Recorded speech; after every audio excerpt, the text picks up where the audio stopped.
So hello friends मु स्वागत कर मो चैनल टेक गुड़िया गुरुजी को। तो आज आम फास्ट रिव्यू करिया मो चैनल रे।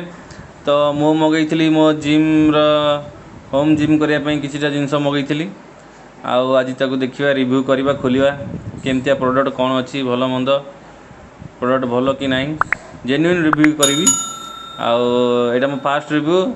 जदि आप चैनल टी को सब्सक्राइब करना तो जल्दी सब्सक्राइब कर दिंतु आ वीडियो टी को लाइक कर दिखाँ यही नुआ नुआ वीडियो आम चैनल आसी सब वीडियो को जाकि लाइक करूँ आ कमेंट करूँ।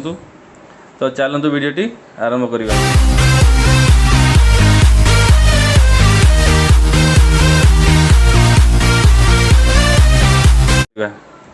तो वीडियोटी तो मु शूटिंग करुच्ची। तो मो सान भाई वीडियोटी को ये जो पैकेज टी को काटे।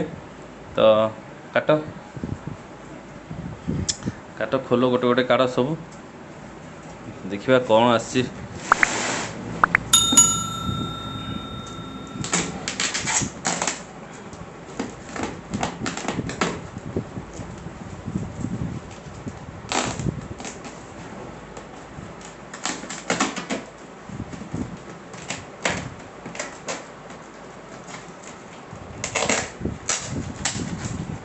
तो पैकेट खोला हो वीडियो टी स्किप कर दूची आगू।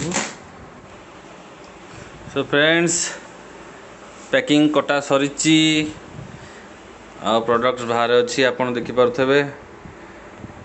दीटा अच्छी डम्बल्स दीटा अच्छी डम्बल्स बार आउ गोटे अच्छी चेस्ट बेंच प्रेस स्ट्रेट बार गोटे आउ तादरे पैकेज अच्छी दीटा ग्लोव्स हैंड ग्लोव्स आउ दीटा अच्छी क्लिप जोटा कि बार लगे आउ अच्छी 3 kg 3 kg अच्छी 2 4 3 4 3 kg चार्टा 2.5 रे अच्छी चार्टा आउ अच्छी 2 kg रे चार्टा टोटाल ये अच्छी आमर 30 kg रो।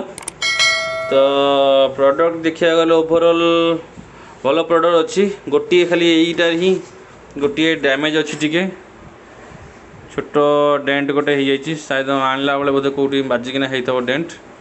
तो ना बाकी ओवरऑल प्रोडक्ट भल अच्छी आउ मते लेदर ये जो देइछन ग्लोव्स ये ग्लोव्सटा टिके बहुत चीप क्वालिटी अच्छी आउ टिके भल हो पारथांता देखिए तो क्वालिटी अलग लगुला। आ गोटे फ्रेंड्स यहीटा जो देइछि चेस्ट बारटा बहुत पतला अच्छी बहुत थिन जमी आम जिम रे आम टिके आउरी अधिका मोटा थाए कि यहाँ बहुत पतला देखु पार्थ ग्रिप बहुत कम ग्रिप आधे अच्छी बहुत छोट पतला लगुच। तथापि 2200 टंकार 2300 टंका पड़िया टोटाली डेलीवरी चार्ज मिसे 2300 टंका भितर भल अच्छी एत खराब भी कहीहबनी किंतु डम्बल बारटा बहुत ही हल्का अच्छी मत लगुनि ये बहुत लास्टिंग कर बहुत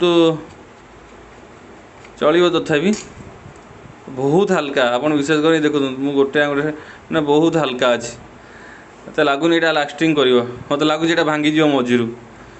तो ये थला जिम सेटअप 2300 टंकार रिव्यू। तो वीडियोटी केमती लगिला आपण कमेंट रे निश्चय कहिबे आउ नुआ नुआ वीडियो देखियापी चैनल टी को सब्सक्राइब करूँ आ वीडियो टी को लाइक कर दिंतु आउ घरे रुहतु सुस्थ रुहतु। तो रोची पुणी देखा नेक्स्ट वीडियो रे से जय जगन्नाथ।